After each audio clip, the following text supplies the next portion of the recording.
Zee 24 तास एक पाऊल पुढे। रायगडचे उपजिल्हाधिकारी नितीश ठाकूरांकडे 118 कोटींचं घबाड सापडलेलं आहे।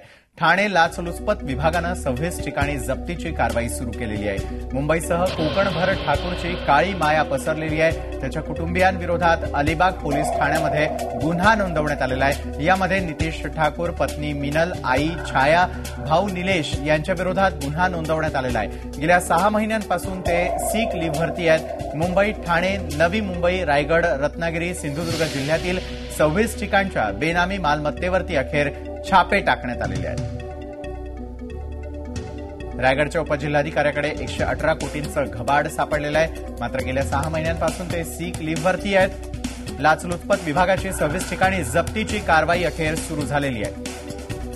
मुंबईसह कोकणभर ठाकूरची जी माय आहे ती पसरलेली आहे। या संदर्भात अधिक चर्चा करूयात आमचे प्रतिनिधी भारत गोरेगावकर यांच्याबरोबर। भारत, ठाकूर याची जी माया आहे ती संपूर्ण कोकणभर पसरल्याचं दिसून येत आहे। 118 कोटींचं घबाड देखील आहे। नितीश ठाकूर सध्या कुठे आहेत, काय कारवाई सध्या सुरू आहे?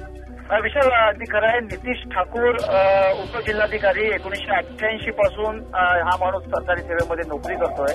माळगाव तालुका, रायगड जिल्ह्यातल्या अनेक तालुके आणि त्याच्यानंतर सध्या मुंबई मंत्रालयामध्ये तो कार्यरत आहे।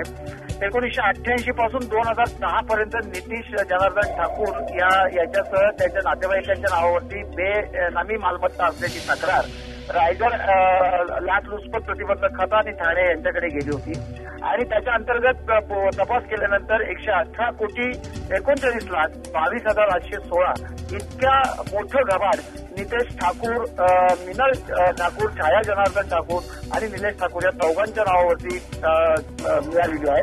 त्यांच्या विरोधात रितसर, अलिबाग पोलीस ठाण्यामध्ये गुन्हा दाखल केलेला आहे। नितीश जनार्दन ठाकूर हा सध्या मुंबईच्या विलेपार्ले भागात त्याच्याच घरी आहे। अँटी करप्शननी त्याला ताब्यात घेतलाय, त्याची चौकशी सुरू आहे अशी सूत्रांकडून माहिती मिळते। दरम्यान रायगड, बोरिवली, विलेपार्ले, अंधेरी आणि घाटकोपर या ठिकाणी त्याच्या असणाऱ्या सर्व मालमत्तेची आता कसून चौकशी आणि जप्ती सुरू आहे। विशाल, कशा प्रकारे हे प्रकरण उघडकीस आलेलं आहे त्या संदर्भात सांगाल भारत? नितीश ठाकूर याच्या एकंदरीत फार महागड्या गाड्या आणि महागडं राहणीमान, त्याचे फॉरेन दौरे या सगळ्यांचा विचार करून एक नाव गुप्त ठेवण्यात आले लाचलुचपत विभागाने। एका नागरिकाने त्याच्या विरोधात ही तक्रार केली होती की नितीश ठाकूर यांनी बेनामी मालमत्ता गोळा केलेली आणि त्याच्यावर कारवाई व्हावी। त्या तक्रारीच्या आधारावरती अँटी करप्शनने जवळपास 6 महिने ते वर्षभर सखोल गुप्तपणे तपास केला। कागदोपत्री पुरावे हातात घेतले की ही मालमत्ता याच्याच नावाची आहे आणि त्याच्यानंतर रितसर गुन्हा दाखल करण्यात आलाय। विषय उपजिल्हाधिकाऱ्याची ही जी काळी माया आहे ती उघड झालेली असली तरी देखील कशा प्रकारे ही जमा करण्यात आलेली आहे या संदर्भात काही तक्रारदार देखील समोर आता यायला सुरुवात झालेली आहे का? ज्या प्रकारची कारवाई केली जाते, वेगवेगळ्या ठिकाणी छापे टाकले जात आहेत, तर तक्रारदार देखील समोर आलेले आहेत का की कशा प्रकारे इतरांची फसवणूक करून या ठिकाणी हा पैसा जो आहे तो गोळा करण्यात आलेला आहे ठाकूर याच्याकडून? नक्कीच या ठिकाणी अनेक तक्रारदार आहेत। जे आतापर्यंत 2 तक्रारी होत्या त्या निनावी होत्या, मात्र त्याच्यानंतर 2 तक्रारी नावानिशी आल्या, मात्र नाव गुप्त ठेवण्यात येईल असं त्यांना आश्वासन देण्यात आलं लाचलुचपत प्रतिबंधक खात्याकडून। आणि यामध्ये आपण जर प्रॉपर्टी बघितली तर विशाल, या ठिकाणी शेकडो एकर जमीन रायगडमध्ये आहे। मुरुडमध्ये 3 स्टार हॉटेल आहे, आलिशान बंगले आहेत आणि मुंबईसारख्या बोरिवलीमध्ये, विलेपार्लेमध्ये 7 फ्लॅट आहेत ज्याच्यामध्ये खरोखरच म्हणजे मुंबईमध्ये देखील कारवाईला सुरुवात झालेली आहे। धन्यवाद भारत, आपण दिलेल्या संपूर्ण माहितीकरिता। उपजिल्हाधिकाऱ्याची काळी माया जी आहे ती असल्याचं समोर आलेलं आहे।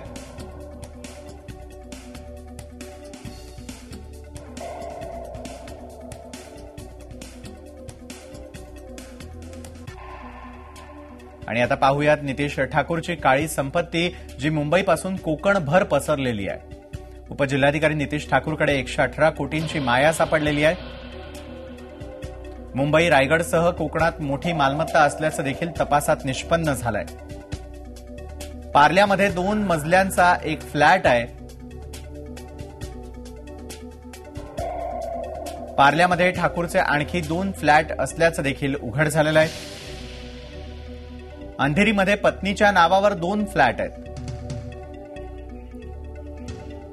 तर गोराईमध्ये देखील ठाकूरचा एक बंगला असल्याचं या तपासादरम्यान समोर येत आहे।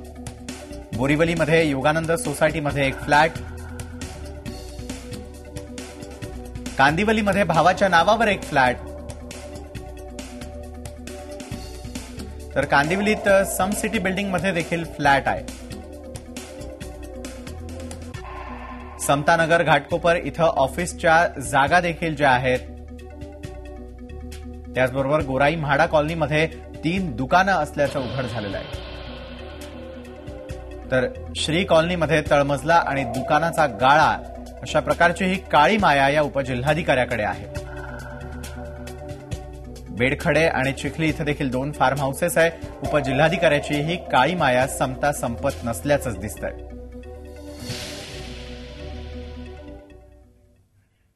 झी 24 तास एक पाऊल पुढे.